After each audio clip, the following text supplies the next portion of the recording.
about something real quick that I really think is important. I don't want to talk about when you use this in a defensive situation. Okay? You should. I just want to debunk some of the preconceived notions people have about when to use and how to use a firearm in self-defense. Well, there's a few issues that I've ran into, especially in the YouTube comment section.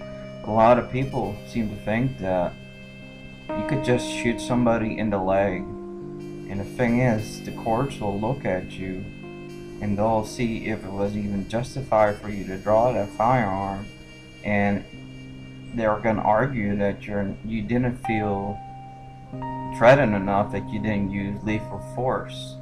It's the same thing. If you draw that firearm, you better be prepared to fire it. Do not just draw it to don't draw it to basically threaten the other party, because they're going to use that against you in the court of law.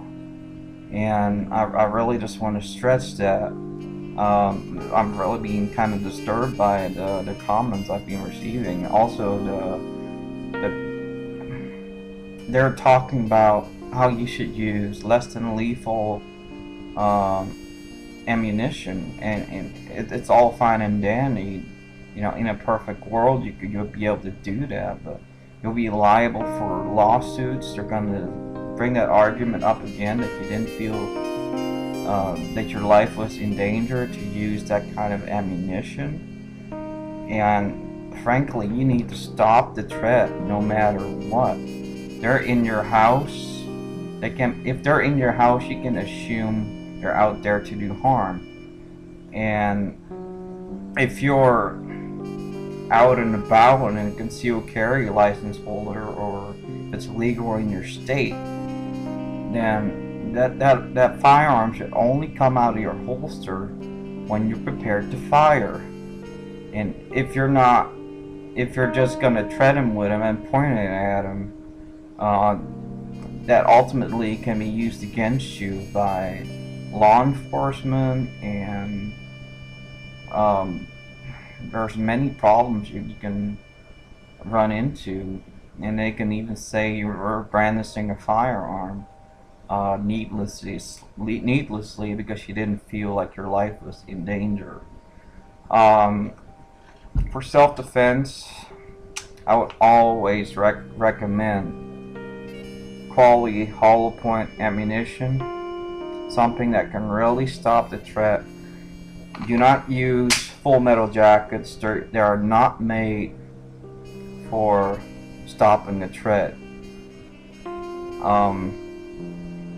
Also, do not use rubber bullets unless you live in a country that only allows you to carry such ammunition. But I'm talking about the U.S. here in general, especially in the free states where we do have castle doctrine. If somebody comes in your house, like I said before, you're going to have to be able to use the maximum amount of incapacitation type force.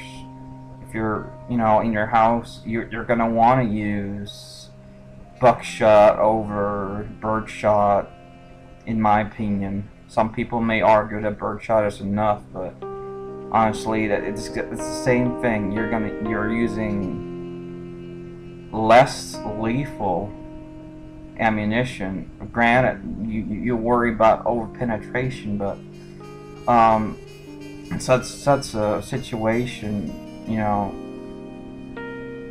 you're gonna have to think immediately about your safety, and not something that could possibly happen. So that being said, if you're gonna draw a firearm, you better be prepared to use it.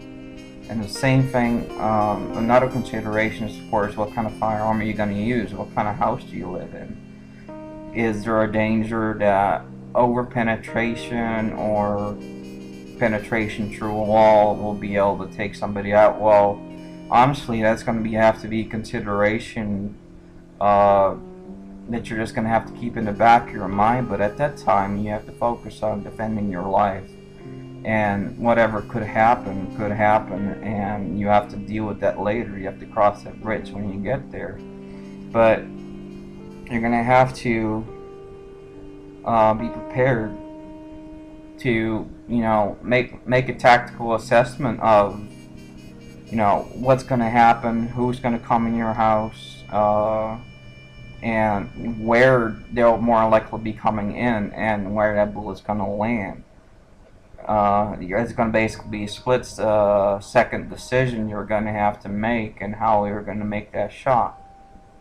And if at all possible, you're going to make that shot as cleanly as possible, and with as few shots as possible. Another thing I want to stretch is if they see your firearm, and if they see you cock the firearm, let's say a shotgun, you rack the shotgun, and they run away, you better not shoot them in the back. At that time, the threat is over. I'm not saying don't be still on your guard. You should still be on your guard. But as soon as that threat is over, just stop. That's all I just wanted to share. And I really just want you to think about how you're going to defend yourself in a situation. And please don't be naive to think that you can just shoot them in the leg without any ramifications. You're going to have to shoot to kill. You're going to have to take the example of law enforcement and how they do it. And shoot center mass. That's another thing, Shoot for the most obvious target, the biggest target, and try to incapacitate your threat that way.